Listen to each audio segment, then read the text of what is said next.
அண்ணாதுரை அண்ணாவுக்கு 3 மகன்கள். 3 மகன்களுக்கும் இன்றைக்கி காது குத்து விழா நடந்துச்சு. பெரும்பாலும் பார்த்திங்கன்னா காது குத்து விழாவில் தாய்மாமன் மடியில் உட்கார வச்சு குத்துவாங்க. இங்கே தாய்மாமன் மடியிலே உட்கார வச்சு குத்துனாங்க பெரிய பையனுக்கும் 2வது பையனுக்கும். 3வது பையன் பார்த்திங்கன்னா அத்தை மடி மெத்தையடின்ட்டு ஒரு தாய்மாமனுக்கு நிகரான ஒரு ஸ்தானத்தை அண்ணாதுரை அண்ணா எனக்கு கொடுத்து என் மடியில் உட்கார வச்சு அவருடைய 3வது மகனுக்கு காது குத்துனாங்க.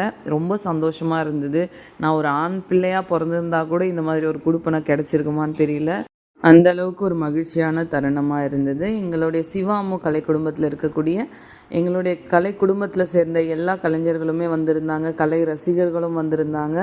ரொம்பவே ஒரு மகிழ்ச்சியான தருணத்தை தான் உங்களோட பகிர்ந்துக்கிறேன். நான் கட்டியிருக்க சாரீ என்னுடைய தம்பி நவீன் கல்யாணத்துக்கு முருகேஷ் அப்பா எடுத்து கொடுத்துருந்த சாரீ. எனக்கு ரொம்ப பிடிச்சிருந்தது. எங்கள் சித்தியே செலெக்ஷன் பண்ணியிருந்தாங்க. பெரும்பாலும் எல்லாமே பார்த்திங்கன்னா எனக்கு நான் நிறைய தினந்தோறும்